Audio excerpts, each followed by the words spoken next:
mis hermanos, vamos a adentrarnos en la profecía esta tarde. Este es un tema que para algunos es muy conocido, bien familiar, para otros no tanto. ¿La otra también? Ahí está mejor. Si se apaga la otra, yo creo que, a ver, si se apaga la otra también, que quede oscuro completamente, a ver, ok, ya, definitivamente mejor. Bien, en la medida en que conocemos el lenguaje profético, podemos adentrarnos en las grandes revelaciones que Dios ha dado a su pueblo. Pero tenemos que comenzar por lo básico. Y esta es una de las profecías básicas que todo adventista debe conocer a fondo. El capítulo 7 de Daniel. Vamos a empezar y por favor ayúdenme con la lectura. Daniel 7:1. En el primer año de Belsasar, rey de Babilonia, tuvo Daniel un sueño y visiones de su cabeza mientras estaba en su lecho. Luego escribió el sueño y relató lo principal del asunto. Daniel 7:10. Bueno, continuamos. Estaba mirando en mi visión de noche y he aquí que los cuatro vientos del cielo agitaban el gran mar. Y cuatro grandes bestias diferentes la una de la otra subían del mar. Símbolos de... Ok. En Daniel se nos introduce en el lenguaje de los símbolos. Porque en su visión Daniel contempla, lo primero que ve es que los cuatro vientos del cielo están en guerra en la superficie del mar. Naturalmente los vientos no pelean unos contra otros y luego surgen las bestias que tienen características que no son naturales. Por lo tanto, tenemos aquí un clásico tipo de símbolos. Y vamos a ver, los mares en el lenguaje profético, según Apocalipsis 17:15, ¿qué representa? Multitudes, lenguas, multitud de gentes. Los vientos representan guerra, según Jeremías 49, 36 y 37, y las bestias representan reino, según Daniel 7, 17. Ok, los que quieran confirmar esto, por favor, tomen nota de los textos y allí se define con claridad lo que acabamos de afirmar. Así que los mares representan gentes, multitudes, muchedumbres. Los vientos representan guerras y las bestias representan reinos. Ok. La primera era como un león y tenía alas de águila. Yo estaba mirando hasta que sus alas fueron arrancadas. Ok. En la visión de Daniel no solamente se ven entonces los vientos que están en guerra sobre el mar, sino bestias que surgen del mar a raíz de esas guerras. La primera se la describe como un león, a diferencia de los animales naturales, que esta tiene alas como de águila. Y fue levantada del suelo, luego se quedó erguida sobre los pies a manera de hombre y le fue dado un corazón de hombre. Bueno, el león entonces se levanta sobre sus pies, se le quitan las alas y recibe corazón de hombre. Le hicieron una cirugía y le sacaron el corazón de león y le pusieron un corazón de hombre. Así es literalmente lo que quiere decir. Se le quita el corazón de león, se le da un corazón de hombre. ¿Qué significa esto? Vamos a ver con la Biblia misma a dónde nos conduce esa interpretación. No quiero yo decirlo, aquí quiero detenerme para explicar bíblicamente el significado de ese símbolo. Rebaño descarriado es Israel, los leones lo han ahuyentado. Primero lo devoró el rey de Asiria y después Nabucodonosor, rey de Babilonia, quebró sus huesos. Jeremías 50, 17. Ok. Lo primero que nos plantean aquí es que Israel ha sido devorado por leones. y se presenta a Asiria y luego Nabucodonosor, rey de Babilonia. Interesante. Así que el reino de Asiria y el reino de Babilonia son representados por leones, pero en el tiempo en que Daniel escribe, Asiria ya no existe como reino, porque Nabucodonosor, el rey de Babilonia, se había encargado de eliminar al reino Asiria con su capital Nínive y la había puesto totalmente bajo su dominio. Por lo tanto, el símbolo de león es aplicable en estos términos solamente a Babilonia, porque Asiria ya no existe como reino. ¿Ok? Pero veamos más. Ezequiel 17, 7 al 2 dice: pero había otra gran águila de grandes alas y abundante plumaje, y esta vid dobló sus raíces hacia ella, y hacia ella extendió sus sarmientos desde los surcos donde estaba plantada para que la regara. Dile ahora a la casa rebelde: ¿no saben lo que significan estas cosas? Vi, el rey de Babilonia vino a Jerusalén, tomó a su rey y a sus príncipes y los llevó consigo a Babilonia. Muy interesante. La gran águila, la de las alas grandes, ¿a quién representa según el texto? A Babilonia. Y la vid que estaba plantada y que extendió sus raíces hacia ella es la tierra de Judá. Entonces, tenemos el león representa a Babilonia y las alas representa a Babilonia. De manera que el león con sus dos alas representa al imperio babilónico. La Biblia nos da claramente las indicaciones al respecto. Habacuc 1, del 6 al 8.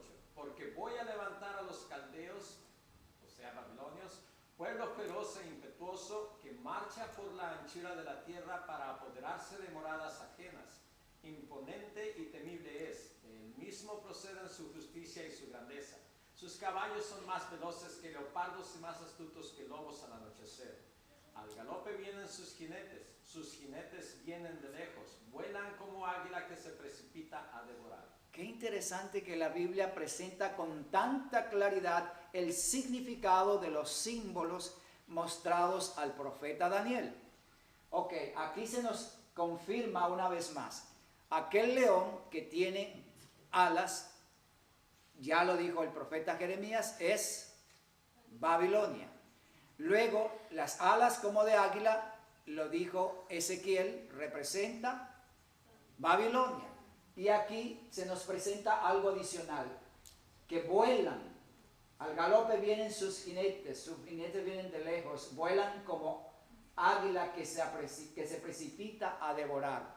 Las alas representan la velocidad con que Nabucodonosor conquistó a los reinos que dominó en su expansión como imperialista.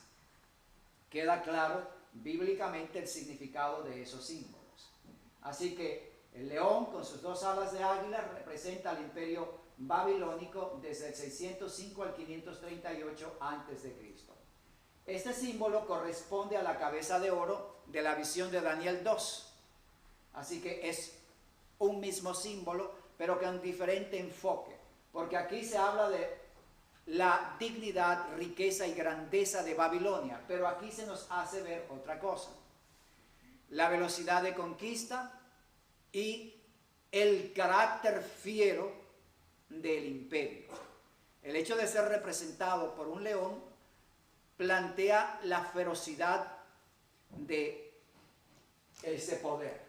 Ahora, después se nos dice que se puso enhiesta, se levantó sobre sus dos pies. O sea, se enderezó como si fuera una persona bípeda, un ser bípedo. Y se le cambió el corazón. ¿Qué significa esto?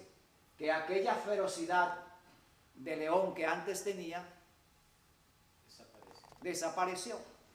Y asumió entonces un carácter más humano, pero desde el punto de vista de los placeres carnales. Los últimos reyes de Babilonia se dedicaron solo a los placeres y a la carne. De hecho, la noche que cayó Babilonia, ¿qué había en la ciudad? Un banquete para 1000 príncipes. Era una orgía total allí. Exactamente como lo describe la Biblia. Tenemos aquí el árbol familiar de Nabopolassar. Nabopolassar es el papá, este es el papá de Nabucodonosor. El Nabucodonosor tuvo hijos Amel-Marduk, Neriglisar y Nabonido. Nabonido en realidad era yerno o hijastro de Nabucodonosor. Era hijastro, por eso se le coloca en la línea, porque era hijastro. Él se casó, Nabucodonosor tomó como mujer a una sacerdotisa de Harán y ella ya tenía un hijo que era Nabonido. Entonces Nabonido se crió como hijastro de Nabucodonosor y él llegó a ser rey de Babilonia. De hecho, es el papá de Belsasar, el último rey de Babilonia. Esta es la genealogía o el árbol familiar de Nabopolassar o la genealogía de la dinastía babilónica, la última. Ok. Aquí los tenemos, los 7 reyes de Babilonia: Nabopolassar 625 a 605, Nabucodonosor 605, 562, Amel-Marduk 562, 560, todo esto antes de Cristo. Neriglisar 560, 556, Lavash-Marduk 556, duró poco, Nabonido 556, 538, Belsasar fue corregente con Nabonido desde el 553 y ambos terminaron en el 538. Esa es la dinastía babilónica. Si hay preguntas, por favor, siéntanse libres de preguntarme. Esta es una imagen de lo que aconteció la última noche. Belsasar, ¿se acuerdan de las palabras que se escribieron en la pared? Mene, mene, tekel ufarsin. ¿Qué significa esto? Esa es la última. Esa es la última parte. Anyway. Si tu reino ha sido contado y ha sido partido o entregado a los babilonios. Tú has sido pesado en balanza y hallado falso, etc. Anyway, lo cierto es que esa noche Belsasar terminó. Luego aparece en el sueño de Daniel otra bestia. Una bestia semejante a un oso, pero ¿qué tiene en la boca? Así es. Leemos. Y hay aquí otra segunda bestia semejante a un oso. Yo sé casi no puedo ver por la posición. Pues sí, pues, pero estoy indiferente. El cual se alzaba en un costado más que del otro y tenía en su boca 3 costillas entre los dientes. Daniel 7:5. Correcto. Y le fue dicho así: levántate, devora mucha carne. Daniel 7:5. Sabemos perfectamente que el imperio que conquista al reino de Babilonia fueron los medo-persas, correcto, no solo los medos. Media y Persia se unieron para agrandar sus fuerzas y hacerle frente al poderoso reino de los babilonios. Los reyes eran familia, por esto. Sí, los reyes eran familia, es cierto. Ok, lo cierto es que estas dos naciones se unen para enfrentar a Babilonia. En la imagen que tenemos de Daniel 2, los dos brazos corresponden muy bien a la imagen. Pero aquí el oso está inclinado de un lado más que del otro. Significa que Persia llegó a ser más importante que Media. ¿Y las 3 costillas qué significan? Providencias que fueron Correcto, y se llamaban Libia, Egipto y Babilonia. Correcto. Eso es. Los tres reinos principales conquistados por los medos y persas. Aquí tengo una genealogía, pero no se ve muy bien de eso, porque hace falta una proyección más amplia. Esta es la lista de los reyes medos y persas que gobernaron en el imperio. Este es Jerjes, que en la Biblia se conoce como Asuero. ¿Quién fue Asuero? ¿Quién recuerda? El rey Asuero, ¿quién fue? El rey de Persia. Fue un rey de Medo Persia, pero ¿por qué es familiar para nosotros? Es esposo de El esposo de Esther, correcto. Es el esposo de Esther. Pero él comete un grave error. Él se va a hacer guerra contra los griegos y no pudo contra ellos. O sea, él sí logró unas victorias contra los griegos, pero a un costo muy grande. Es en su tiempo cuando se pelean la famosa batalla de las Termópilas y aquellos 300 guerreros espartanos le hacen frente al 1.000.000 de soldados de los medopersas. Todo eso ocurre en el tiempo de Jerjes. Jerjes es el nombre histórico, bíblico es Asuero. Ok, él se casó con Esther, la famosa reina judía que reinó en Medo-Persia. En su tiempo, en el tiempo de los medos y persas se da el decreto para restaurar y edificar Jerusalén. Este ya no es Jerjes, este es Artajerjes, que en el 457 a.C. dio libertad para que el pueblo judío regresara a su tierra. Este es el imperio medo-persa. Es enorme. Toda el área, vean, toda el área de Egipto y parte de lo que es hoy día, bueno, esto es la parte de Egipto. África. Y Etiopía también, correcto. Medio Oriente. Todo el Medio Oriente y llegaron hasta Grecia, la parte de Tracia, Macedonia, toda esta zona por aquí fue conquistada y la dominaron. Era un imperio enorme. La Biblia nos habla de 727 provincias, cada una con una lengua distinta. Era enorme. Pero siguen las visiones. Ahora, vamos a ver aquí nos vamos a meter en Daniel capítulo 8, que está íntimamente relacionado con esta parte de Daniel 7. Por eso lo vamos a unir, porque corresponde entender esto, ya que es el mismo imperio. Adelante. Alcé los ojos y miré, y aquí un carnero que estaba delante del río, y tenía 2 cuernos, y aunque los cuernos eran altos, uno era más alto que el otro, y el más alto creció después.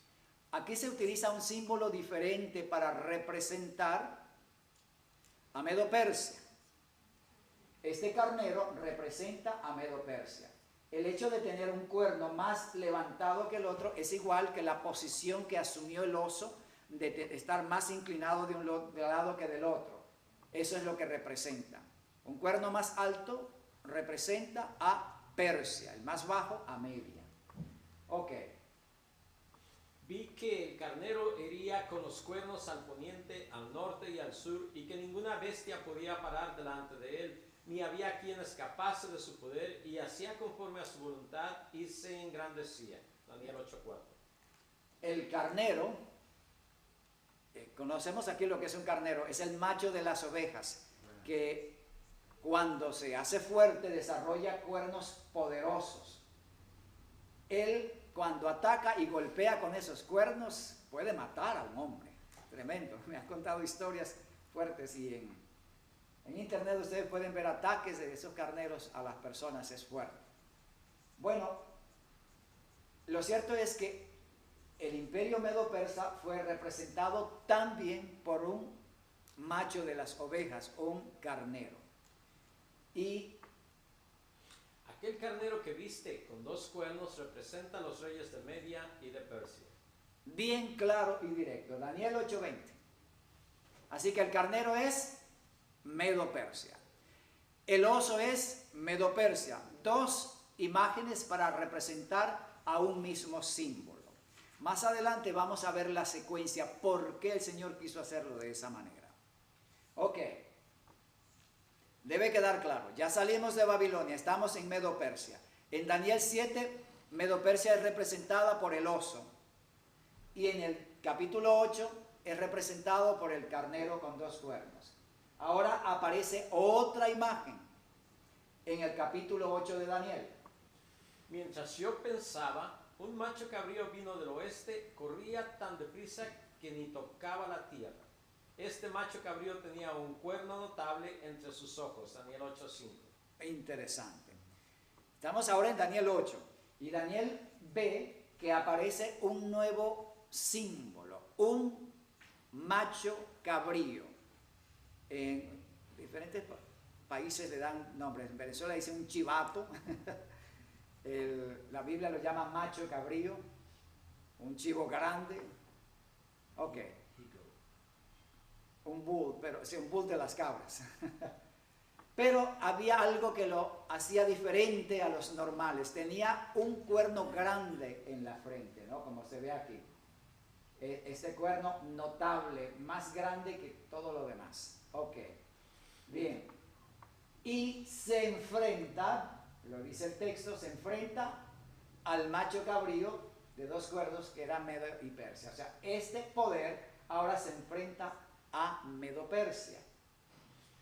Vino hasta el carnero de 2 cuernos que yo había visto junto al río y corrió contra él con todo el ardor de su fuerza. Daniel 8:6. ¿Ok? Y viene y lo mata. Viene y le da una herida mortal. Vi que llegó junto al carnero, lo atacó furiosamente y quebró sus 2 cuernos, y el carnero no tuvo fuerza para resistirlo. Después el macho cabrío derribó por tierra al carnero y lo pisoteó. Ni hubo quien librase al carnero de su poder. Daniel 8:7. Una derrota total. ¿Quién es el carnero de 2 cuernos? Alejandro. Medo-Persia. Ahora, ¿quién es este macho cabrío que lo ataca? Allí está, Daniel 8:21, veamos. Y el macho cabrío es el rey de Grecia, y el cuerno grande que tenía entre sus ojos es el primer Rey. Daniel 8:21. Interesante. La Biblia, hermanos, nos habla en un lenguaje claro, directo, para que no nos confundamos. Por eso quise meter las 2 visiones juntas para que se entienda muy bien. Ok, entonces, este macho cabrío es el rey de Grecia. Son los griegos. El imperio griego que está representado en el capítulo 7 por este símbolo. Es lo mismo, es el mismo poder.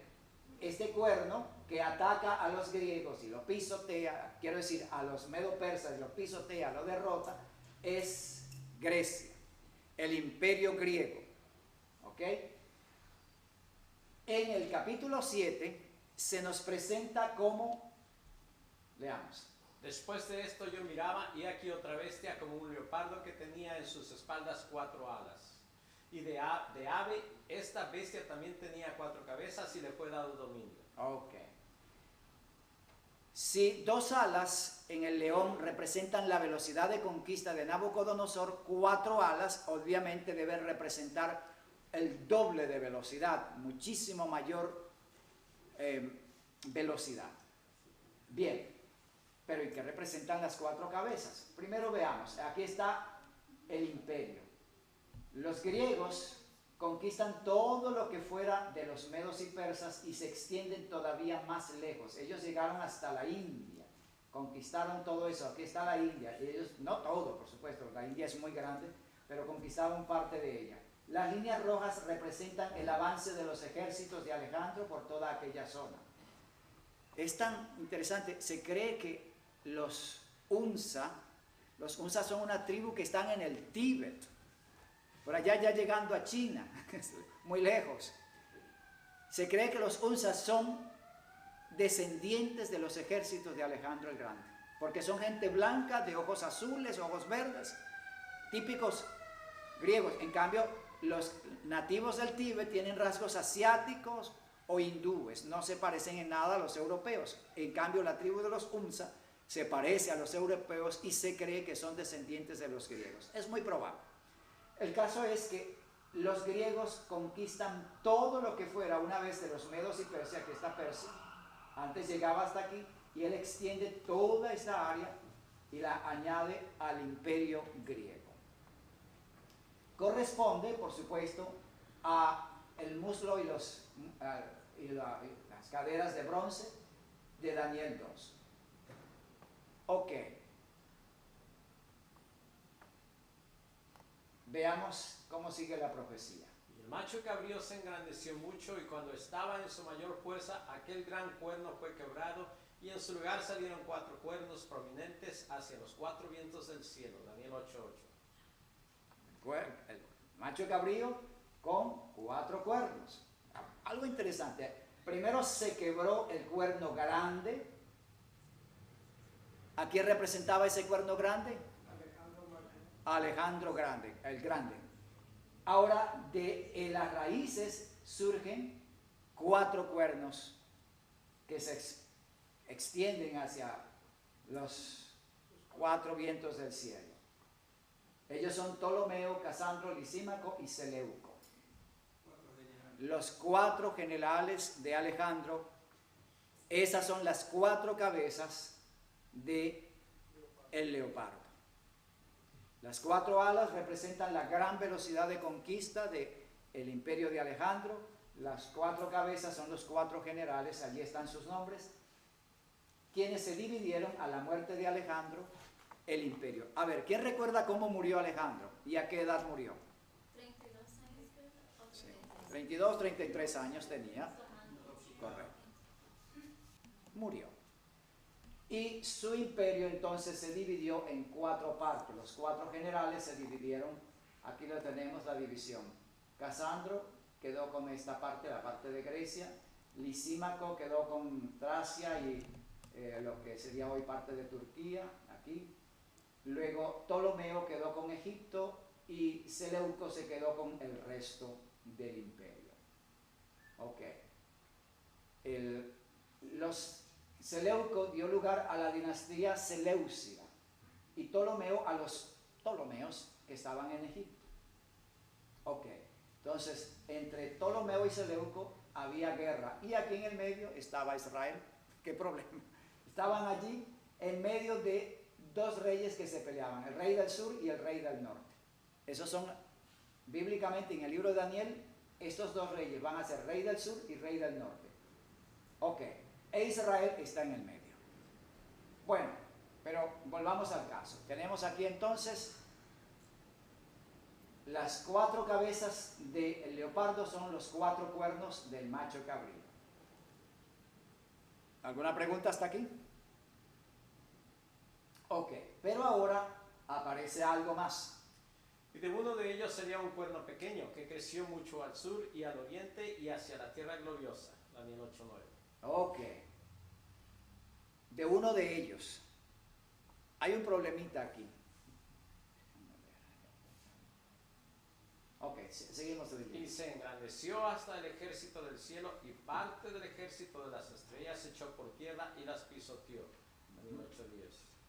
Seguimos leyendo. Aún se engrandeció contra el príncipe de los ejércitos, y por él fue quitado el continuo sacrificio, y el lugar de su santuario fue echado por tierra. Ok. Esto es sumamente importante entenderlo. Ese cuerno empieza a hacer de las suyas. Se extiende tanto que llega hasta la tierra gloriosa, que en este caso se refiere a Israel. Y se levanta contra el príncipe de los ejércitos. El príncipe de los ejércitos no puede ser otro sino Cristo. Y por él fue quitado el continuo sacrificio y el santuario fue echado por tierra. Todo eso hace ese cuerno terrible. Seguimos leyendo. Y a causa de la prevaricación le fue entregado el ejército junto con el continuo sacrificio, y echó por tierra la verdad e hizo cuanto quiso y prosperó. Ok. Tenemos que entender algo. De uno de ellos se ha interpretado que de uno de los 4 cuernos. Y si es de uno de los 4 cuernos, entonces la corriente se inclina a decir que salió de Seleuco, de los Seleucidas. Y si fue así, entonces se aplica a Antíoco Epífanes, el Grande. Y esa profecía se habría cumplido antes de Cristo y no tiene nada que ver con el futuro. Pero, y de hecho, esa es una versión tomada por la Iglesia Católica dentro de las profecías preteristas. Ok. Pero existe otra versión, nuestra versión. El texto dice que los 4 cuernos se extendieron hacia los 4 vientos del cielo. Y allí termina, se extendieron hacia los 4 vientos del cielo. Y luego añade, y de uno de ellos salió un cuerno pequeño que creció y se extendió. Entonces, cuando dice de uno de ellos, no se está refiriendo a los cuernos, sino a los 4 vientos. Y de uno de los 4 vientos surge un cuerno que va a crecer. Ese cuerno es Roma pagana, que luego pasa a ser Roma papal. Así es. Roma pagana surge de uno de los 4 vientos desde la perspectiva en que los ve Daniel. ¿Y hacia dónde estaba Roma? Hacia el occidente, al oeste de Israel. Entonces, de uno de los 4 vientos, es decir, del occidente, surge ese cuerno que en su principio es Roma pagana, Roma perseguidora, esa Roma que mataba a los cristianos en el tiempo de Nerón y en el tiempo de aquellos emperadores terribles, perseguidora en extremo. Pero luego cambia a Roma cristiana papal y se vuelve peor. Okay. Es allí donde aparece el símbolo correspondiente. Okay. La bestia espantosa y terrible. Después de esto miraba las visiones de la noche y aquí una cuarta bestia terrible y espantosa, fuerte en grande manera. Esta tenía grandes dientes de hierro, devoraba y desmenuzaba y pisoteaba las obras con sus pies. Era muy diferente de todas las bestias que habían aparecido antes de ella y tenía 10 cuernos. Okay. Daniel 7:7. Esta bestia y aquel cuerno representan al mismo poder. Ya. Entonces, allá se habla de un cuerno que crece y va a pisotear al ejército de Dios, los va a pisotear. Aquí se nos presenta en forma general, allá en forma más específica, en su relación con el pueblo de Dios. Porque aquí se nos presenta el imperio romano de forma general y su actividad política en el mundo. En el cuerno pequeño, es decir, aquí se nos presenta su relación, su influencia y sus ataques contra el pueblo de Dios. Porque como vimos anteriormente, a causa de la predicación le fue entregado el ejército. Bueno, todavía esto es un poco más profundo, pero vamos a verlo después. Esta es la intención del imperio romano. Los romanos se extendieron, conquistaron lo que es hoy día Inglaterra, toda Europa estaba bajo su dominio. Lo que fuera de los griegos hasta Egipto, todo el norte de África perteneció a los romanos. Este es el imperio romano, el más grande de todos y el más largo de todos. ¿Okay? 168 antes de Cristo al 476 después de Cristo. Si sumamos estas dos cantidades, ¿cuánto nos da?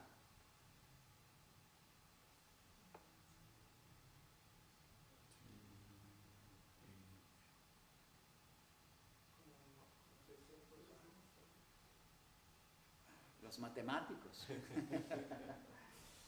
Ok. 576 más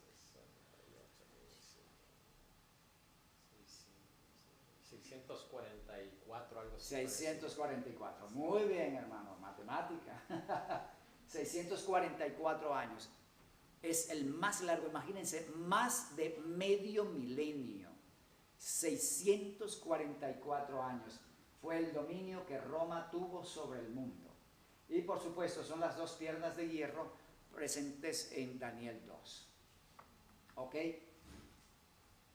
Pero en el capítulo 7 se presenta la bestia con una característica particular. Mientras yo contemplaba los cuernos, he aquí que otro cuerno pequeño salía entre ellos y delante de él fueron arrancados 3 cuernos de los primeros. Y he aquí que este cuerno tenía ojos como de hombre y una boca que hablaba grandes cosas. Daniel 7:8.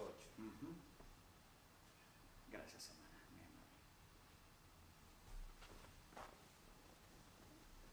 Ok. Daniel ve los cuernos de la bestia, que eran 10 cuernos. A propósito, ¿qué representan los 10 cuernos? 10 tribus, 10 reinos que se desprenden de la división del imperio romano. Ya vamos a ir allá. Ok. Luego, Daniel observa que allí, en medio de esos 10 cuernos, se empieza a levantar otro cuerno. Lo particular es que tiene boca, que habla grandes cosas, y tiene ojos, y derriba a 3 cuernos. Aquí lo tenemos. Tiene boca y tiene ojos, y para su esparcimiento, para su avance derriba a 3 cuernos. Y los Ajá. 10 cuernos significaban que de aquel reino se levantarán 10 reyes, y tras ellos se levantará otro, el cual será diferente de los primeros, y a 3 reyes derribará. Daniel 7:24. Ok, esa es la visión que se nos presenta. Un cuerno que primero aparece pequeño, va creciendo y derriba 3 y se hace más grande que los demás. Ok, ¿qué simboliza esto? Ya lo vamos a ver. Vamos a hacer un repaso hasta aquí. Tenemos la visión de Daniel 2, Daniel 7, aquí lo tenemos, 2 y 7. ¿Ok? Aquí tenemos entonces las 10 tribus en las que se divide el imperio romano. ¿Ok? Tenemos los anglos, que dieron lugar a Inglaterra, los francos a Francia, visigodos al norte de España, los suevos Portugal, vándalos del sur de España, germanos Alemania, burgundios Suiza, ostrogodos Austria, lombardos norte de Italia, érulos sur de Italia. Esas son las 10 tribus o los 10 reinos. ¿Preguntas hasta aquí? ¿No hay preguntas? Ok. Viene ahora la continuación. Vamos a dar un receso de 10 minutos para continuar con el cuerno pequeño. Ok, vamos a orar. Vamos a pedir a la hermana René, nos dirige en oración.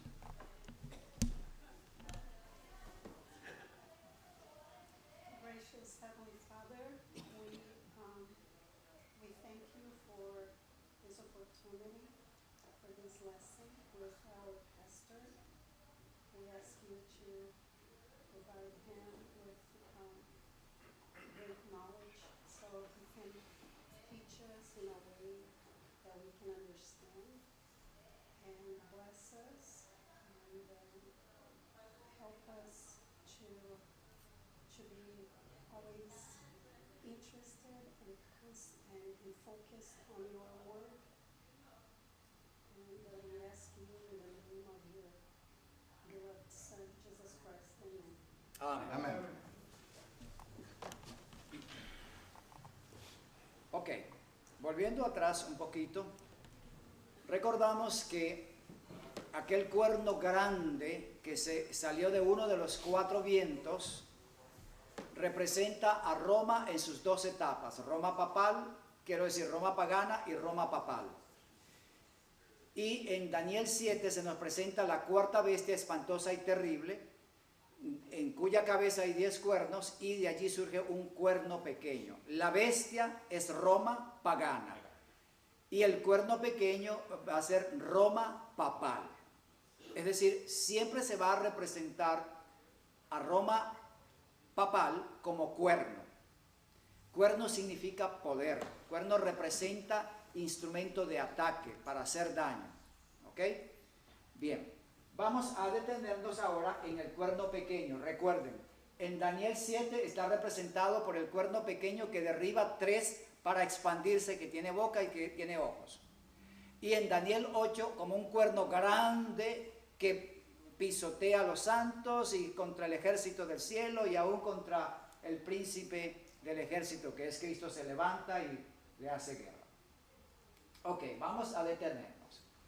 Constantino el Grande dio libertad al cristianismo en el año 313 después de Cristo con el edicto de Milán. Ok, si en el año 313 la iglesia cristiana que era perseguida en el imperio romano por decreto del emperador ahora pasa a ser una iglesia aceptada oficialmente dentro del imperio.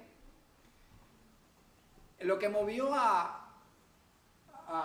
Constantino en realidad fue que su madre se convirtió en el 310 al cristianismo. Ella fue Helena, así se llamaba, es la famosa Santa Helena de la Iglesia Católica. Esa es la Santa Helena, la mamá de Constantino. Bueno, el caso es que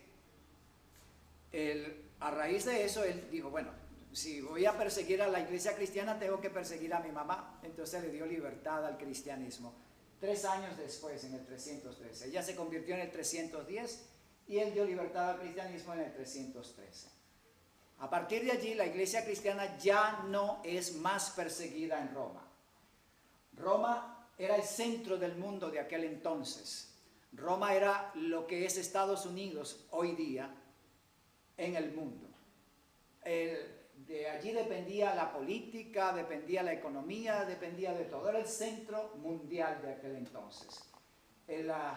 Los soldados, las legiones romanas estaban presentes en ese vasto imperio, controlándolo todo, y los romanos llevaban sus leyes a todas partes. Leamos. Constantino mudó la capital del imperio de Roma a Bizancio, o sea, Constantinopla, en el año 330 después de Cristo. Es interesante, Roma había sido siempre la capital del imperio romano, ¿ok? Pero resulta que a Constantino le gustó mucho una ciudad que antes se llamaba Bizancio. Le gustó mucho esa ciudad por la forma como estaba ubicada, porque tenía unos puertos muy fáciles, los barcos llegaban a la misma ciudad, no como en el caso de Roma, que el puerto quedaba lejos y el transporte para los puertos era mucho más difícil que Constantinopla. Tenía una localización excelente y él la embelleció, la adornó, la construyó, y Constantinopla se convirtió en una ciudad realmente hermosa, populosa, grande. Y en el 330 Constantino decidió mudar la sede del imperio de Roma a Constantinopla. Así comenzó lo que se llamó el Imperio Romano Oriental o el Imperio Bizantino. Quizás han leído, los que estudian historia, lo que es el Imperio Bizantino. La época bizantina. Ajá. Es porque Constantino muda la sede del imperio a Bizancio, y como él la embelleció, la adornó, la engrandeció, recibió el nombre de Constantinopla, en honor a Constantino. Bueno, esa era la ciudad, más o menos, es una gráfica de lo que habría sido. Ven ustedes que está rodeada y hay un puerto seguro aquí. Era muy fácil de allí, por supuesto. Aquí estaban los palacios imperiales, todo eso. Salir de aquí y llegaban a pie a los barcos fácilmente. Era una localización excelente. Y para el comercio y para todo, magnífica localización. Así que correspondía perfectamente a las ambiciones del emperador de hacer el imperio cada vez más poderoso. Constantino confiere grandes dones y beneficios a la Iglesia Católica. Constantino, debido a que su madre es católica, él también profesa el cristianismo, pero de una manera no consagrada. Era un político. De hecho, cuando él establece en el 321 la primera ley dominical, era por sus intereses políticos. Él quería unificar su imperio. Los cristianos romanos guardaban, al final del segundo siglo, ya guardaban el primer día de la semana, el día del sol, se llamaba Solis Die. Impresionante, día del sol, el primer día de la semana. Y los paganos adoraban ese día porque era el día de su dios sol. Así que Constantino lo que pretendía con el decreto del 321 era que tanto los paganos como los cristianos, como guardaban el mismo día, se unieran. Increíble. Es el mismo principio que está utilizando el Papa para el movimiento ecuménico. Un mismo día de reposo. Si los protestantes lo hacen y nosotros también, vamos a unirnos. Eso fue exactamente lo que movió a Constantino para la ley dominical, y esa será la razón para la última ley dominical. ¿Sí me entendieron, hermanos? Repito para que se quede firme en la mente. ¿Qué fue lo que movió a Constantino el Grande a establecer una ley dominical el 7 de marzo del 321?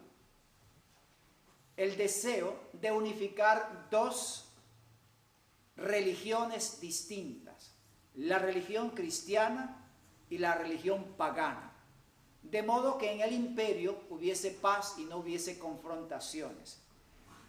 Las razones fueron netamente políticas, no eran religiosas, eran razones de índole político. Unir dos grupos, pero con una premisa: los adoradores del sol. Los cristianos no adoraban al sol, pero guardaban el día del sol en Roma. Y los paganos adoraban al sol y guardaban el solis die, que es el primer día de la semana, domingo. Así que la ley dominical se basa en el principio de utilizar la observancia del domingo como elemento de unificación entre paganos y cristianos. ¿Fue ahí donde nació la palabra católico? ¿Qué quiere decir universal? La palabra católico significa universal, la iglesia universal, la iglesia de todo el mundo. Es lo que ellos pretenden con eso. Bien, Constantino concede grandes dones y beneficios a la iglesia católica. Tal es el punto que la iglesia católica señala que La Iglesia Católica aprovecha el vacío dejado por la partida de Constantino para adquirir poder político. ellos dicen que Constantino le hizo una donación de Roma a la iglesia católica.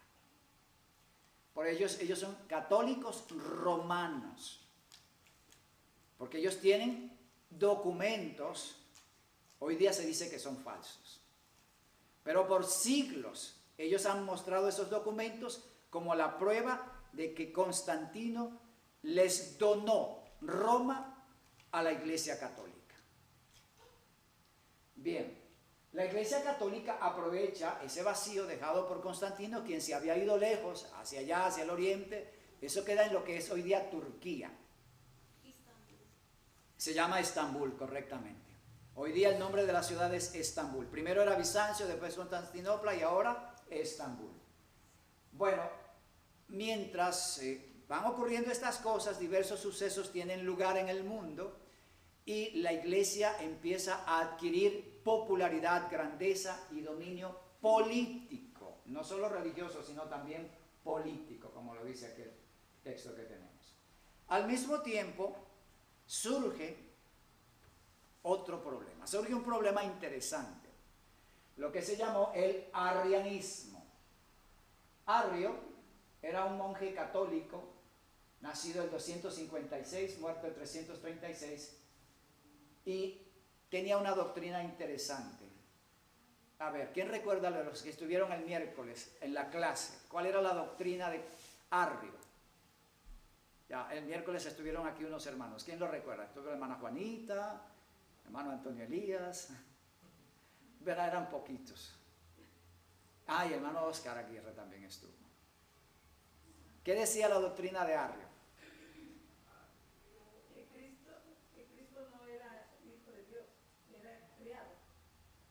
No, que es como hijo de Dios es creado por Dios, el Padre. Él presentaba que habían jerarquías. Ajá, había jerarquías en la divinidad. El Padre era el ser supremo. ¿Ok? Después de él venía Jesús como el Hijo. Ajá. Y el Espíritu Santo era una fuerza.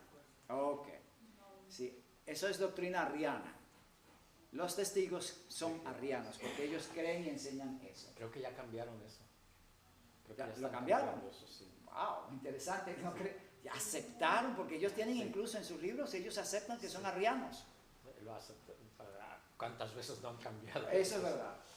Sí, en el concilio de Nicea, en el 325, la Iglesia Católica declaró herejía la doctrina de Arrio. Ok, pero hay otro personaje importante, se llama Ulfilas. ¿Quién fue Ulfilas? También lo explicamos el miércoles.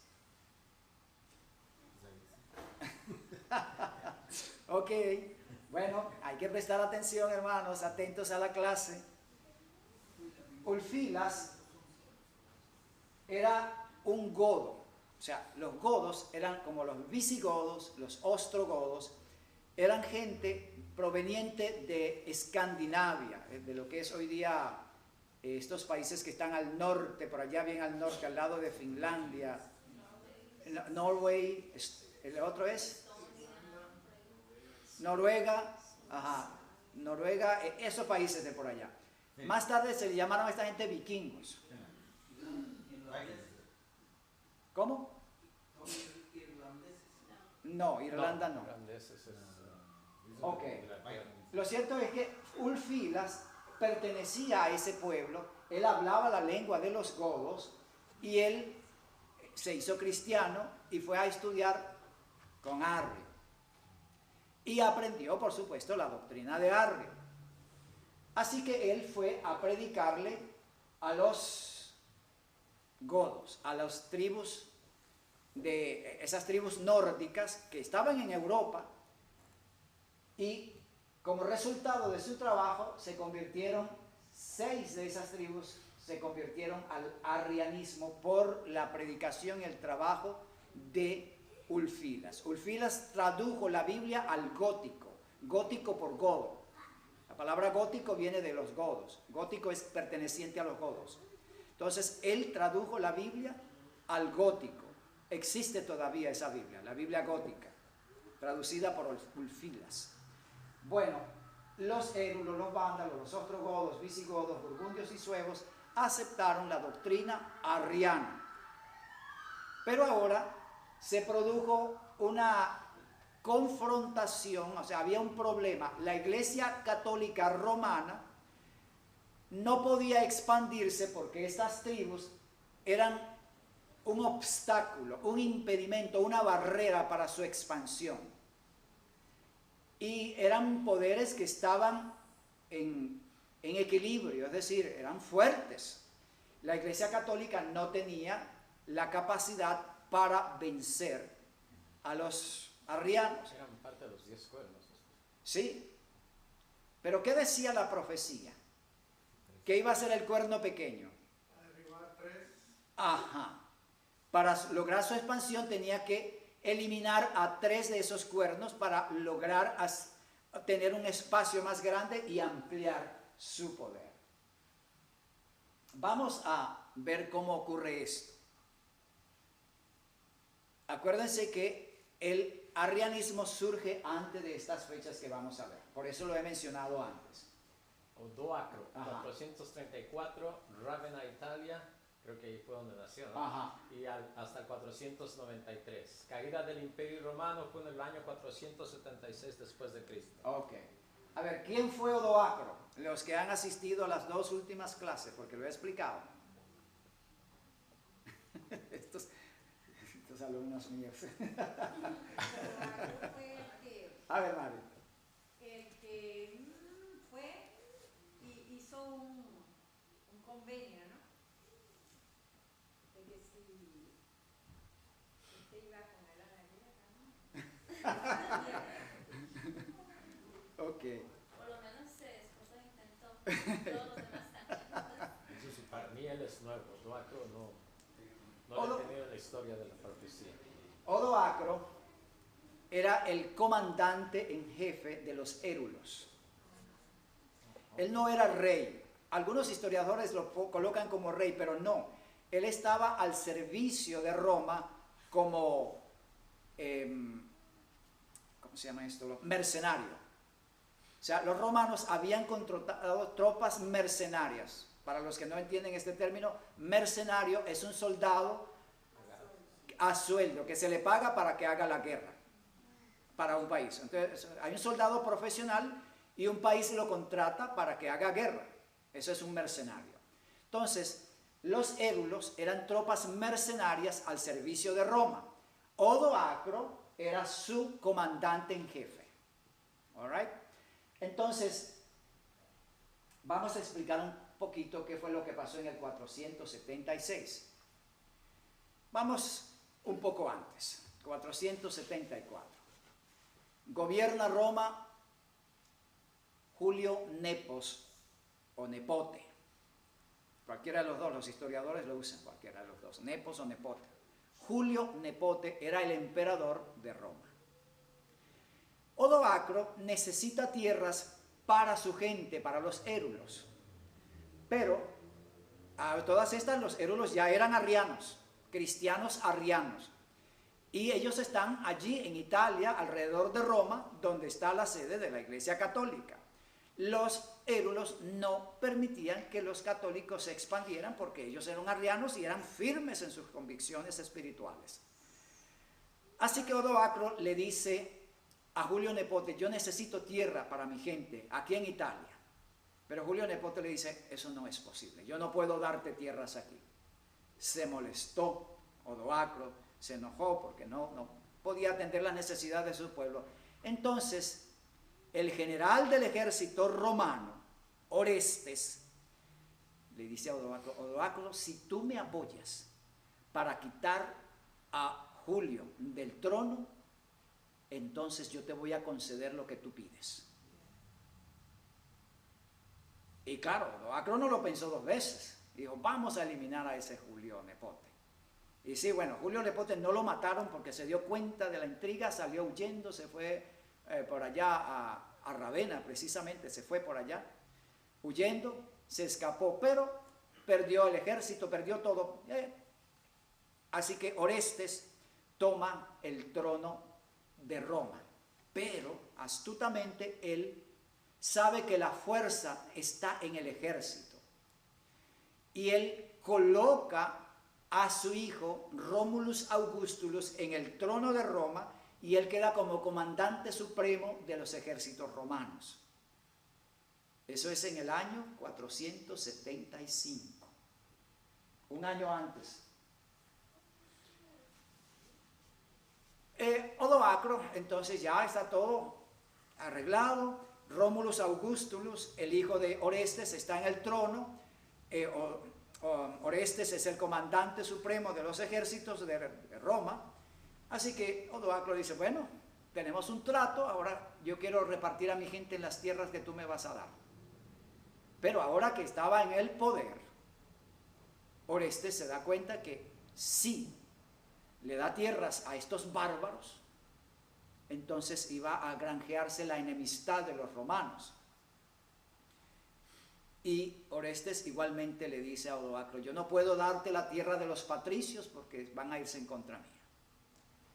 Bueno, esto fue ya la gota que colmó la copa. Se levantó Odoacro, mató a Orestes y claro, Romulus Augustulus. Romulus Augustulus significa Romulito Augustico. Era un muchacho, todavía era un teenager, no era todavía ni siquiera un joven, era un muchacho de entre 16 y 17 años más o menos. Así que Odoacro lo quita del trono, lo destierra por allá, lo manda lejos y él toma el control de Roma, año 476. Por primera vez en aquellos 644 años del Imperio Romano, un bárbaro controla Roma y domina los destinos del imperio. Después de 644 años, un bárbaro, Odoacro, un érulo, está gobernando Roma. Por eso se toma esta fecha como la caída del Imperio Romano Occidental, porque es la primera vez que en la historia Roma es gobernada por un extranjero, un bárbaro. Ok, así fue como ocurrió. A partir de allí es cuando se va a dividir el imperio en estas 10 tribus, porque a Odoacro no se les importa ya el imperio, porque él solo quiere otro tipo de control. Y las tribus que estaban alrededor se independizan, los francos, los alamanes, visigodos, vándalos, érulos, ostrogodos, suevos, burgundios, romanos, sajones. Esas son las 10 tribus, los 10 cuernos. La profecía señalaba que iba a surgir entre ellos, después de qué año tenía que surgir el cuerno pequeño.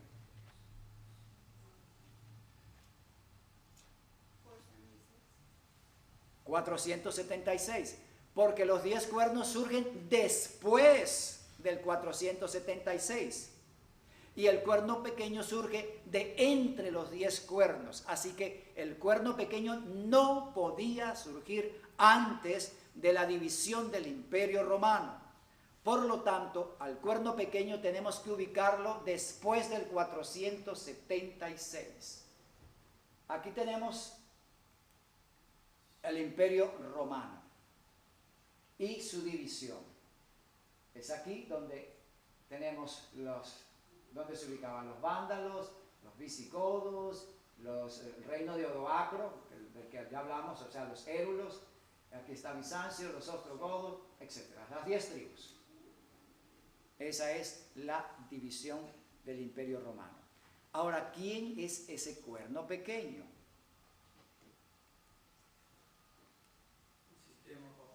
Okay. Érulos, eliminados por los ostrógodos en el año 493 después de Cristo. Ya.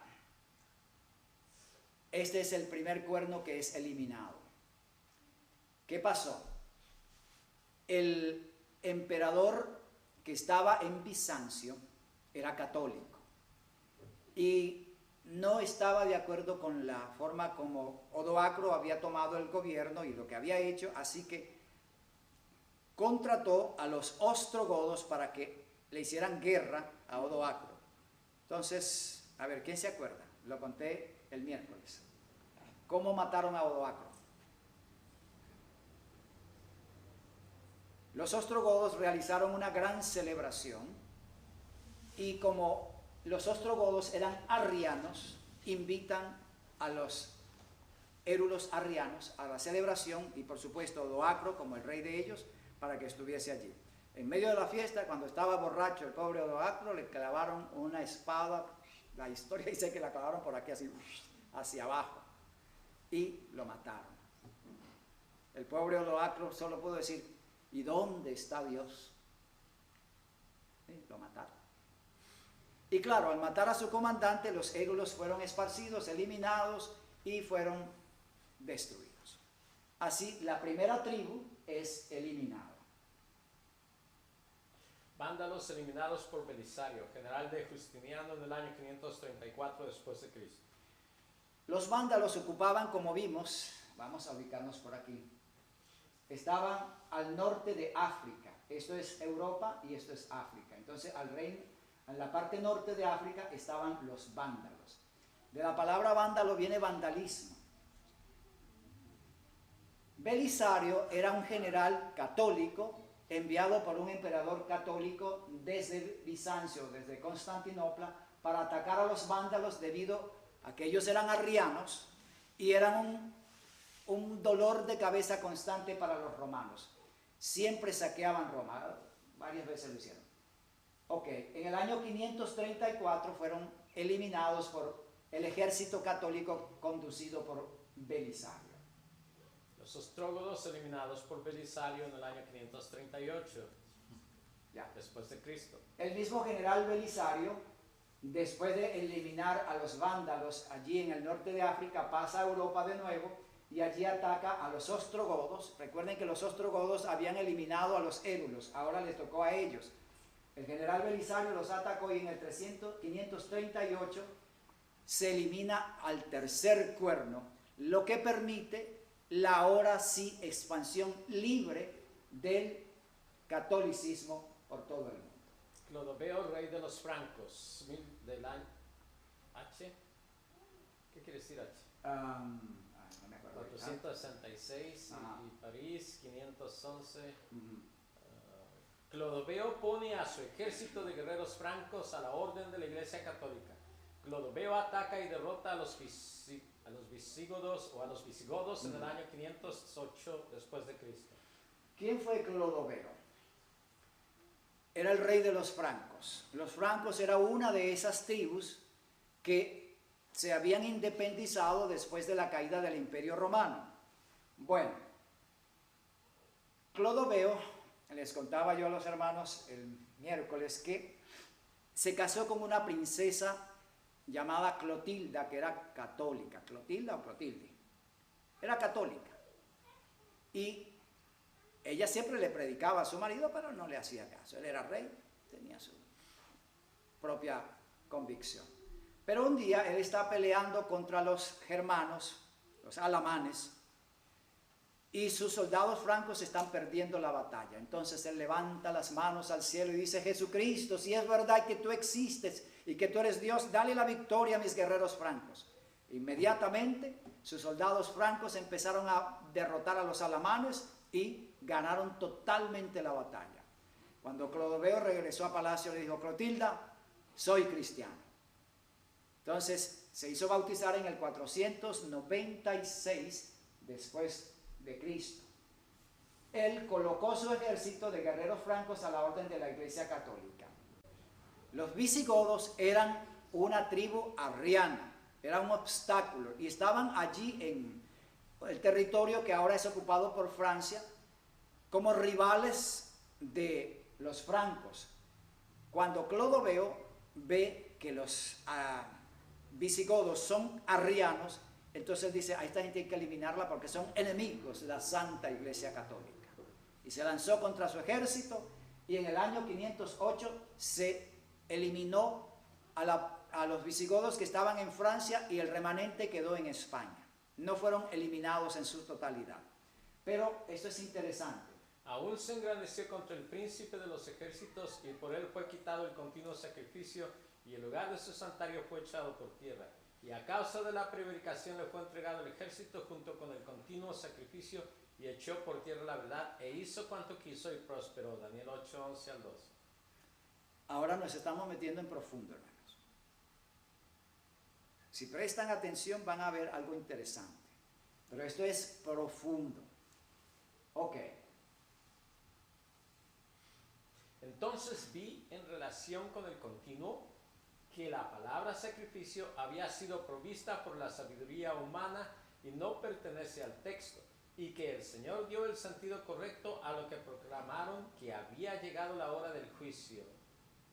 Primeros escritos, página Primeros 74. escritos, página 74. Primeros escritos. Esto es el espíritu de profecía. ¿Qué dice hermana White? Que la palabra continuo no pertenece al texto. Es añadida. Por lo tanto, no debe estar en la Biblia. Muy interesante. Veamos. Aún se engrandeció. No, es el mismo texto que ya leímos. Sí, exacto. Okay. Por él fue, o sea, hay un poder aquí, el cuerno, por él fue quitado el continuo sacrificio. Este texto habla del cuerno que se engrandece contra el príncipe de los ejércitos. Por él, por ese cuerno fue quitado el continuo sacrificio. Pero resulta que la palabra sacrificio no pertenece al texto. Es solamente el continuo. A ver, ¿puede voltear No, otra dice vez? que el continuo no pertenece. ¿Puede voltear otra vez a lo siguiente? ¿Al del primero escritos? Sí. Entonces vi en relación con el continuo que la palabra sacrificio Oh, es la que no existe. Ajá. Había sido provista por la sabiduría humana. Ok. Ok, entonces volvemos aquí. El cuerno se engrandece contra el príncipe de los ejércitos, y ese cuerno quita el continuo, pero el continuo nada más, porque la palabra sacrificio No no existe. debería estar allí. El lugar de su santuario fue echado por tierra. Exactamente. Y aquí igual, le fue entregado un ejército, y a causa de la prevaricación le fue entregado el ejército junto con el continuo, y echó por tierra la verdad e hizo cuanto quiso y prosperó. Ya. Bueno, el texto del Espíritu de Profecía nos dice que esa palabra continuo no pertenece al texto, por lo tanto solo dice Con esa palabra sacrificio. es sacrificio, ya. Ya, ¿por qué me equivoqué allí? Porque es sacrificio. Ok, ya estoy bien. Entonces vi en relación con el continuo que la palabra sacrificio, ya estoy bien, había sido provista por la sabiduría humana. La palabra sacrificio es la que no debe estar en el texto. El continuo sacrificio. Ok, volvemos. Vean ustedes. Debe quedar solo así, el continuo. hermano, pero en inglés, ¿cómo entonces debería de decirse? Pues, ¿Cómo lo dicen? Léelo en inglés. es versículo 12, ¿no? Ya, vamos a ver. El texto es de 11 y 12. Ok, dice, yea, he magnified himself even to the prince of the host, Ujú. and by him the daily sacrifice was taken away, and the place, and the place of his sanctuary was cast down. Ok, entonces, en inglés no dice, dice the daily sacrifice, continuo sacrificio. Entonces, la palabra que debe quedar es daily, Just daily, not si no sacrifice. Ok, eso es lo que nos dice el Espíritu de Profecía. Ok, vamos a leer estos textos en una traducción literal de Daniel 8, 9 al 12. Esta es una traducción literal del hebreo. Versículo 9. Y de uno de ellos salió él, un cuerno pequeño que llegó a ser muy grande hacia el sur, y hacia el oriente, y hacia la gloria. Y se engrandeció hasta el ejército del cielo, e hizo caer a tierra parte del ejército y parte de las estrellas, y los pisoteó. Y aún contra el príncipe del ejército del cielo se enalteció, y de él fue levantado el continuo, y el lugar de su santuario fue echado por tierra. Le fue dado un ejército contra el continuo por medio de transgresión, y echó la verdad por tierra, y trabajó y prosperó. Interesante. Muy interesante la forma, porque esta es una traducción literal, sin interpretaciones, sin añadiduras de lo que los traductores pensaban que era, porque para ellos, bueno, ¿qué es el continuo? No tenían idea del daily o del continuo que era. Entonces, bueno, tiene que ser el sacrificio. Pero hermana White dice, no, es incorrecto, esa palabra no pertenece allí, no es sacrificio. Y yo creo que hermana White es inspirada por Dios. So what is it then? Esa es la pregunta. ¿Qué significa? Ok. La Iglesia Católica introdujo una serie de abominaciones. Primero, Roma papal, que es la primera parte del cuerno grande, ¿se acuerdan? Roma pagana, eso quise decir, disculpen. Y después Roma papal. Roma pagana, Roma papal. ¿Ok? Este es el cuerno. Aquí tenemos el cuerno. Aquí tenemos la bestia y aquí tenemos el cuerno pequeño. Son las dos cosas. El cuerno grande con dos partes, pagano, papal. Y la bestia con el cuerno pequeño. Es la misma cosa. Ahora veamos aquí. Y desde el tiempo que fuere quitado el continuo hasta la abominación espantosa, habrá 1290 días. And from the time that the daily shall be taken away, and the abomination that maketh desolate set up, there shall be 1290 days. ¿Por qué lo coloco así? Porque en español nos dice una cosa y en inglés nos dice otra. Porque ninguna de las dos traducciones está literal. Por eso tenemos aquí la traducción literal. ¿Ok? El versículo Daniel 12, 11, no, es que este es Daniel 8. No lo tengo aquí. Ok, pero esto es interesante, veamos. En español se nos dice, desde el tiempo que fuere quitado el continuo, hasta la abominación. Desde hasta implica que hay un comienzo y hay un final. Hay un periodo de tiempo desde hasta. Pero en inglés, ¿qué nos dice diferente? And from the time that the daily shall be taken away, and the abomination that maketh desolate set up. Aquí no hay un periodo de tiempo desde hasta, porque en inglés nos dice literalmente, y desde el tiempo en que el continuo sea quitado y la abominación desoladora se establezca, coloca los dos eventos juntos al mismo tiempo, o sea, un mismo punto de partida. Y esa es la interpretación correcta. En realidad es igual, nada más que... No es igual, porque si nosotros decimos desde que fuere quitado el continuo hasta que se establezca la abominación espantosa, habrán 1290 días. Es decir, desde el tiempo que se quita el continuo hasta que se establezca, o sea, hay un periodo de 1290 días. Sí. Pero en inglés nos dice que desde el momento en que se quite el continuo y se establezca la ley la abominación, de allí van a contarse 1290 días. O sea, aquí es un solo punto de partida, aquí hay un comienzo y un final. Los 1200 aquí tienen el comienzo y terminan aquí. Okay. Y mientras que aquí solo los dos eventos marcan solo el comienzo.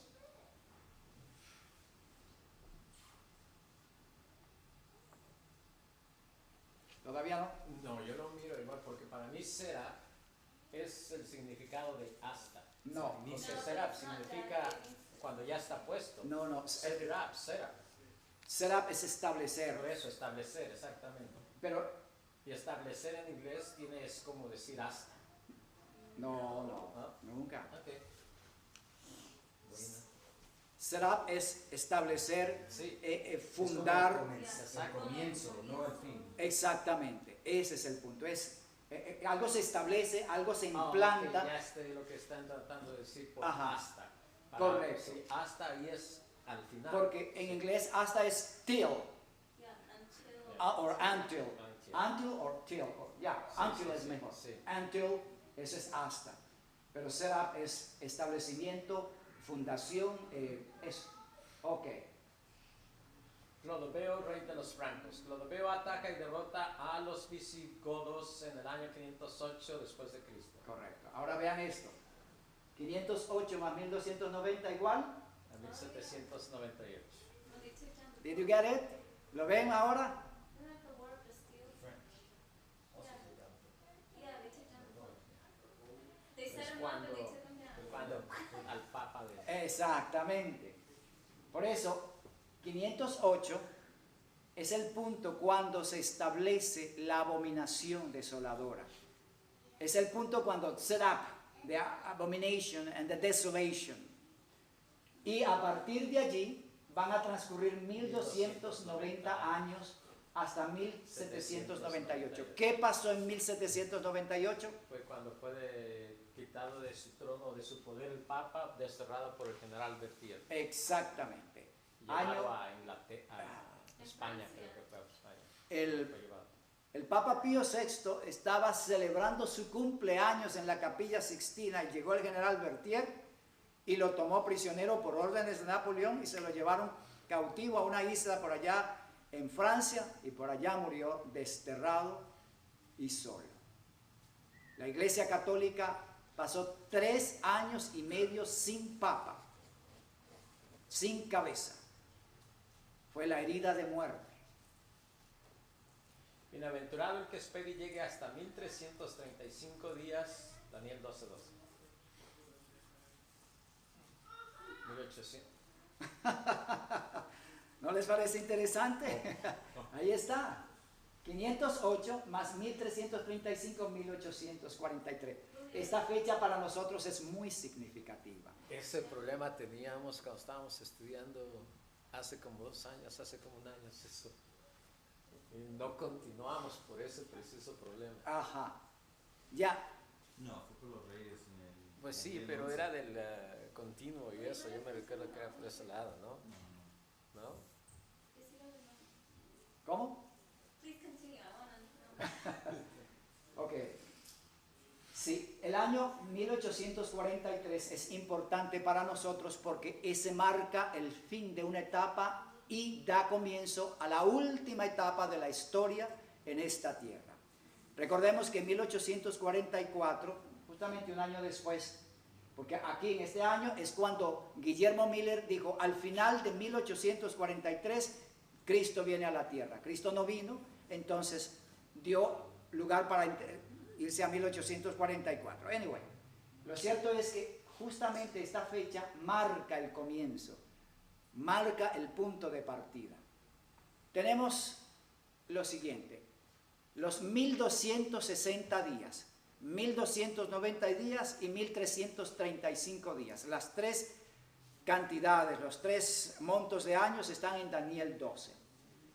Los 1260 días comenzaron en el año 538 cuando los ostrogodos fueron eliminados por el general Belisario y el campo quedó libre para la expansión católica.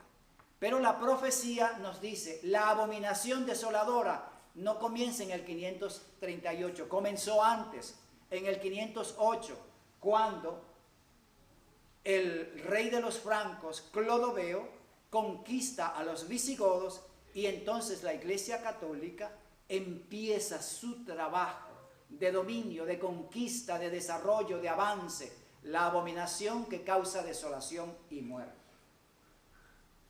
He aquí el cuerno pequeño. Surge de la cuarta bestia, surge de entre los 10 cuernos, surge después de los 10 cuernos, es diferente de los 10 cuernos, luce más imponente que los otros 10 cuernos, destruye 3 de los 10 cuernos, habla grandes cosas contra el Altísimo, pelea con los santos y los vence, trata de cambiar los tiempos y la ley, tendrá poder por 3 años y medio. Eso lo estudiamos el miércoles pasado.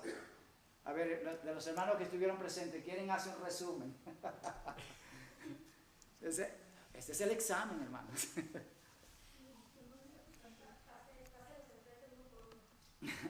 Bueno, una aclaración, ahora nos lo está ampliando más. Sí, claro. Aquella vez no teníamos todo esto que nos está poniendo. Una buena excusa, ¿verdad, hermano? Sí, el punto es que los hermanos van a pensar, ay, estos hermanos vienen y no... La boca, Pero viene del mar. A la boca que hablaba grandes cosas. Ajá, a ver, hermano. O sea, toda la blasfemia que dicen ellos contra Dios o contra los hijos de Dios y los ojos, Ya va. ¿Cuál es? Dime una de las blasfemias. se llama vicarios de Dios, representante de Dios en la tierra. Perdonador de pecados. Ajá. Ajá. Vicarius Filii Dei. ¿Ok? Correcto. Tiene poder de perdonar pecado. Hermano Antonio. Me acordé de los ojos que nos dijo que era el significado. Ok, que no se le olvide. Vamos a seguir con la bocota. Sí, porque se habla grandes cosas. Tenía autoridad para corregir a los derechos. Ajá, ok. Y se le Los llama. tiempos y la ley. Así es. Entonces, Entonces, cosas que tiene las llaves del cielo. tiene las llaves del cielo. Todas esas son pretensiones de grandeza del cuerno. Sacerdote, rey de todos los sacerdotes. Exactamente. Puede convertir la hostia en verdadero cuerpo de Cristo. Eso es católico. Eso es Puede la perdonar. Hace que le obedezca y venga a ser. puede perdonar pecados y puede sacar del purgatorio a las almas que están allí. ¿Por dónde queda eso? Ahora, ¿qué significan los ojos, hermano Antonio? Los ojos es de que ese sistema papal tiene investigadores o algo Sí, así, miren todos. vigilantes, Cuerpo de espionaje. cuerpo de espionaje en todo el mundo. ¿Ok? ¿Quiénes son? Los jesuitas. Los jesuitas. Muy bien. ¿Y cómo hacen ellos para ser los ojos del Papa? Se infiltran en las... Se infiltran en todas las élites del mundo, en los círculos más altos, en las cúpulas de los gobiernos de los países. Allí llegan los jesuitas y toman posición de autoridad y controlan muchos países. Incluso se cree que los jesuitas han infiltrado las grandes iglesias cristianas protestantes del mundo. Yo no Sí, solamente hay creo que nomás las profesores grandes jesuitas. iglesias, yo creo que también llegó hasta aquí, esta iglesia. Ay, Sí, de verdad. Hermano, Una ¿usted persona- cree que hay aquí algún jesuita metido entre No, nosotros? pienso que hubo en una ocasión. Ah, ok. Ya, decías, hermana. sí, hay profesores jesuitas en las universidades adventistas. Sí, así es. Ok, bueno, esto es lo que hemos visto en el lenguaje profético. Sé que ha sido profundo y amplio, pero ya tienen al menos una idea de lo que eso significa. Sé que no se va a grabar de una sola vez, pero ya saben cuando ustedes investiguen por su propia cuenta por dónde dirigirse y lo que significa cada símbolo. Y vengan los miércoles, hermano. ¿Para qué? Si vienen los miércoles van a aprender muchísimo. Hermano, pero todavía no me quedó claro qué es el daily. Oh, ok. No, eso no lo conté, no lo he estudiado aquí porque es un tema profundo y largo. ¿Qué es el daily, el continuo? Pues vamos a hacer Voy a la resumirlo. ¿Podemos dedicamos un estudio a eso después? semana que Un viene. resumen ahorita y ya para una introducción. Ok. La introducción es, Guillermo Miller creía, ¿usted va a decir algo, hermana? No, la pregunta, mi hija dice, ¿qué es lo que hacen los jesuitas?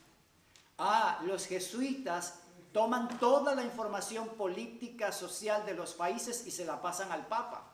Por eso el Papa sabe lo que pasa en todo el mundo. Esos son los ojos del cuerno. Como la policía católica. Sí, son espías. Son espías de la Iglesia Católica.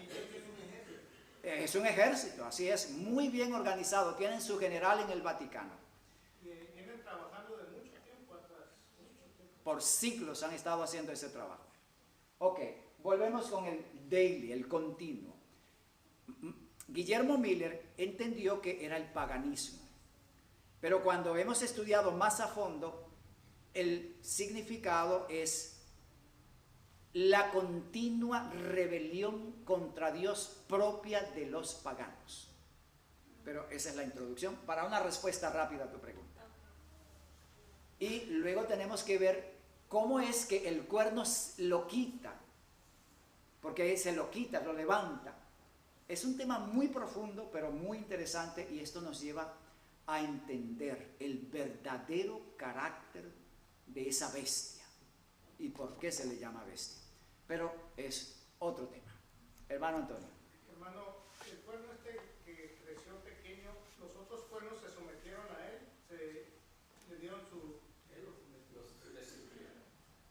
Los 3 cuernos derribados fueron destruidos. Los eros, los vándalos y ostrogodos. Los visigodos también. Y los otros arrianos finalmente desaparecieron y se mezclaron con las otras 10 tribus hasta que aparecieron los 10 países y ya desapareció. El arrianismo quedó casi desaparecido. Algunos focos muy pequeños por allí. Ahora me dice el hermano Tomás que la iglesia, los testigos que son arrianos han cambiado su posición. Interesante si lo están haciendo. Por esa creencia los veía como enemigos y eso era el motivo para destruirlos, o había otras razones. Lo que pasa es que los arrianos tenían su propia organización, su propia estructura, no creían en el Papa, no aceptaban los ídolos, guardaban el sábado y tenían su propia estructura política y social.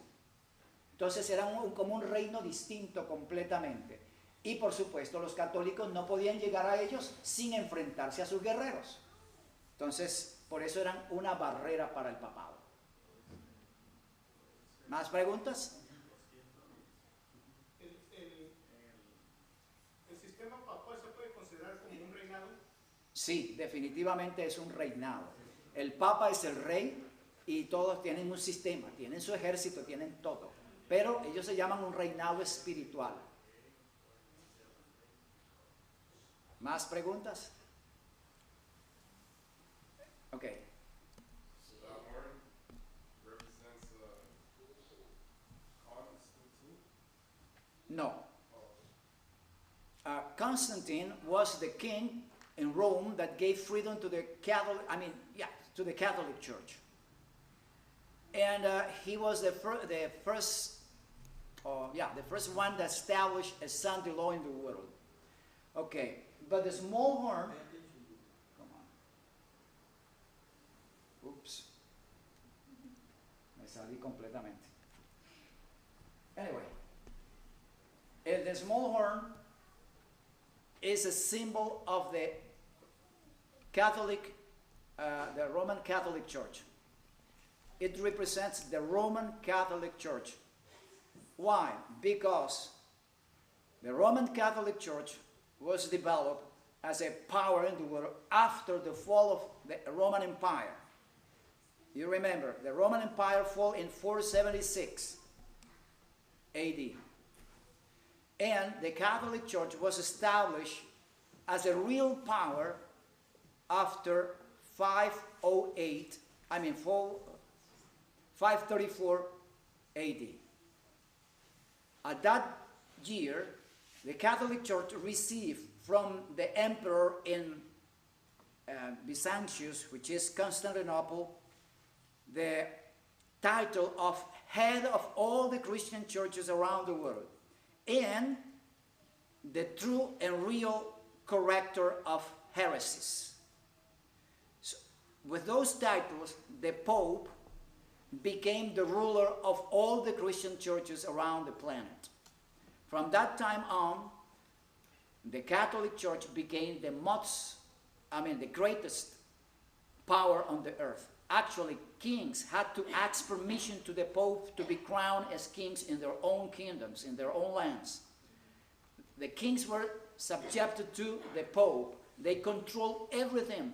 For over 1,000 years, the Catholic Church dominated the whole world, in Europe and in America and everywhere, until the year 1798, when that Pope was taken as prisoner. Pius VI was taken prisoner, and the Catholic Church lost its head, the Pope, for over 3 years.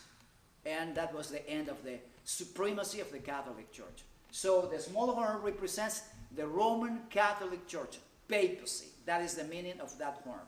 The mouth represents the pretensions, the titles the Catholic Church gives to itself, especially to the Pope. The Pope is infallible. The Pope has the power to forgive sins. The Pope has power to deliver the souls from the purgatory. The Pope is called King of the priests on the earth, and so forth.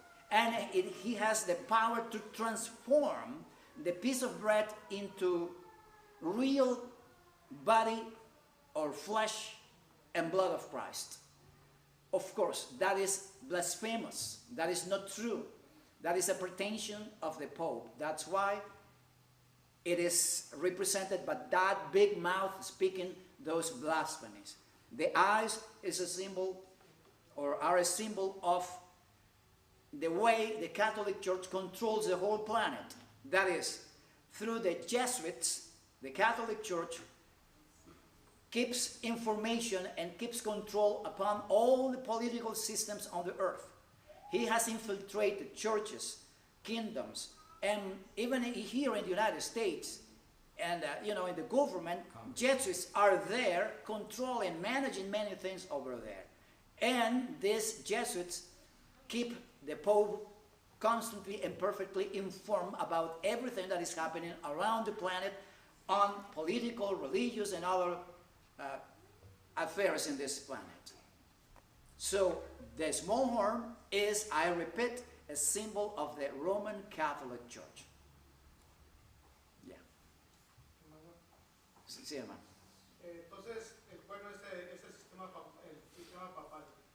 ¿Se puede considerar el sistema papal como la bestia espantosa que habla ahí Daniel, que describe que es, o nomás el puro cuerno es el sistema papal? La bestia espantosa es Roma pagana. Porque tenemos en Daniel 7 la bestia espantosa con 10 cuernos, y de entre ellos surge el cuerno pequeño. Por lo tanto, el cuerno pequeño es una cosa y la bestia es otra.